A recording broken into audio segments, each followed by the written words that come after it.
शासन देखा आसान है, लाओ जितना उपज हुआ आधा राजा का है, आधा राजा को दे दो, बाकी आधे में तुम जियो। अब राजमहल में तो मुकुट बनवाएंगे, हीरे जवाहरात लड़ेंगे, माल बनेगा, हजारों रानियां रखेंगे, सेना रखेंगे, खाएंगे, और पब्लिक खेती करेगी, किसानी करेगी, मजदूरी करेगी, गुलामी करेगी, और उनसे लूट कर वो ले जाएंगे। तो किसान बहुत दुखी थे, क्योंकि उनका सामने पैदावार लूट जाता था, और दूसरे जो हरिजन इत्यादि थे, गरीब तबका, ये लोग गुलामी कर रहे थे। कम पैसे में काम, 24 घंटे काम, गुलाम जैसे रखे जाते थे वैसे ये लोग। तो मुगलों ने, जब भूख की लिस्सा जागती है तो अनियंत्रित हो जाती है। मुगलों ने सोचा कि यहाँ की जो युवा लड़कियां हैं वो हम लावेंगे, हम भोग करेंगे, जो सुंदर हैं, और जो सुंदर नहीं है उनको छोड़ देंगे। तो किसी भी के बेटी को, किसी भी राजपूत की ज़्यादातर तकलीफ हुई राजपूतों को, उनकी बेटियों को मुगल मांगने लगे कि उसकी शादी करनी है तो मुझसे ही कर दो। लेकिन लोग पसंद नहीं करते थे, अत्याचारी हैं, दुराचारी हैं, मेरी बेटी को यहाँ सम्मान नहीं मिलेगा, भोग की वस्तु बन जाएगी। इसलिए राजपूतों ने तय किया कि जो लड़की युवा है आप मांग लेते हैं, आप उससे शादी कर लेते हैं, राजमहल में उठा लाते हैं, ठीक बात है, लेकिन उन लड़की का जिसको कि सिंदूर लगा होगा, शादीशुदा होगी, उसको आप नहीं लाएंगे। तो मान गए मुगल कि जो शादीशुदा होगी, जो सिंदूर लगाएगी, उसको नहीं लाएंगे। बस इन लोगों ने रास्ता निकाल लिया, 5 साल की लड़की का ही शादी कर दी। 5 साल की लड़की है, शादी, सिंदूर लगाने लगी वो। जब बड़ी होगी तब विदाई करेंगे, अभी माँ के घर ही रहेगी, बाप के घर ही रहेगी। ये था बाल विवाह। अपनी लड़कियों की इज्जत बचाने के लिए, अपना मान सम्मान बचाने के लिए लोगों ने 5 साल की लड़की की शादी कर दी 10 साल के लड़के के साथ, 8 साल के लड़के के साथ, 5 साल के ही लड़के के साथ। लड़की से थोड़ा लड़का बड़ा होना, तो सिंदूर लगाने लगती थी। तो जब बड़ी होती थी, कितना भी सुंदरी हो, राजा उसको नहीं ले जा सकता, मुगल बादशाह नहीं ले जा सकता, क्योंकि उसका विवाह हो चुका है। ये थी बाल विवाह की शुरुआत, और राजस्थान में इसकी भरमार हो गई। सभी लोगों ने अपनी लड़कियों को मुगलों के घर नहीं भेजना, मुगलों के हरम में नहीं भेजना।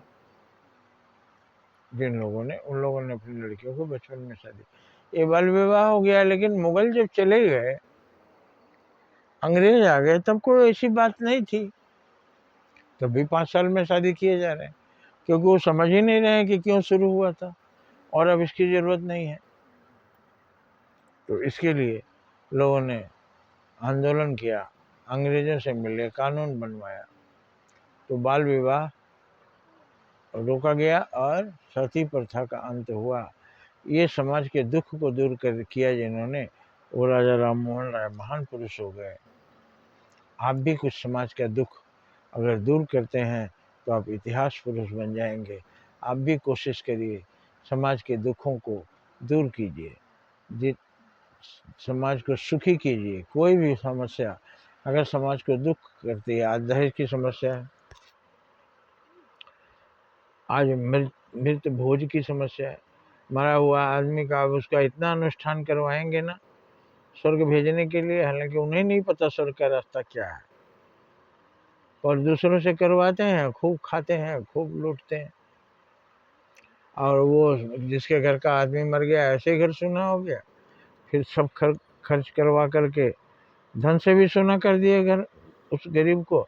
उसके बाद उसको कोई पता नहीं लगाता, जिसने अपने बाप का भोज इतने धूमधाम से किया, वो अभी किसी के किसान के यहाँ दिहाड़ी में काम कर रहा है, किसी रेजा कुली का काम कर रहा है, किसी जगह नाके रगड़ रहा है।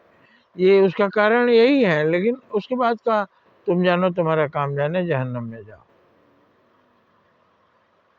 इसलिए आज की ये समस्या है, दहेज खत्म किया जाए, बिना खर्च बिना ताम झाम के विवाह किया जाए, मृत्यु भोज इत्यादि ना किया जाए। पैसा है तो पहले दवा करिए, दवा करके बचा लीजिए, और अगर नहीं बचा पाए, चले गए, तो कुछ छोटा मोटा उनका अनुष्ठान करके बंद करना चाहिए। ये इतने लंबे लंबे अनुष्ठान लोगों को मजबूर करते हैं और पहले से टूटे हुए आदमी को तोड़ कर रख देते हैं। ये मृत्यु भोज और शादी विवाह का ताम झाम ये खत्म होना चाहिए। गुरु नानक देव ने खत्म करवाया। रात में विवाह करने से लाइट का प्रबंध करो और तमाम ताम झाम करो, नाच गाने बाजे करो, नहीं, सब बिजी हैं, सबको अपनी जगह रहने दो। जिसका टाइम है वो आएगा। दिन में शादी होती है पंजाबियों की और बहुत साधारण में शादी होकर ख़त्म हो जाती है। मगर बाकी लोग रात रात भर नाचेंगे, रात रात भर जागेंगे और तमाशे पटाखे फोड़ेंगे, बैंड बजेगा और देखते देखते लड़की लड़का वालों का बैंड बज जाएगा। उनका कमर नहीं सीधा होगा बरसों तक, लेकिन शादी के बाद खाए शादी में, उसके बाद कौन पता लगाता है कि तुम मर रहे हो कि जी रहे हो। इसलिए ये दूर होना बहुत ज़रूरी है। समाज के लोग आगे आवें, मृत्यु जो भोज और शादी समारोह को बंद करावें। एक साधारण पूजा अर्चना कथा वार्ता से शादी हो सकती है तो उसे करें, जिससे धन की बर्बादी ना हो। लड़की वाले अपना जो धन देना है लड़की को दे दें, लड़के वाले जो धन देना है लड़के को दे दें, दोनों का गृहस्थी बसा दें। बस इतने ही के लिए खर्च करें और बर्बादी ना करें। जय हिंद, जय भारत।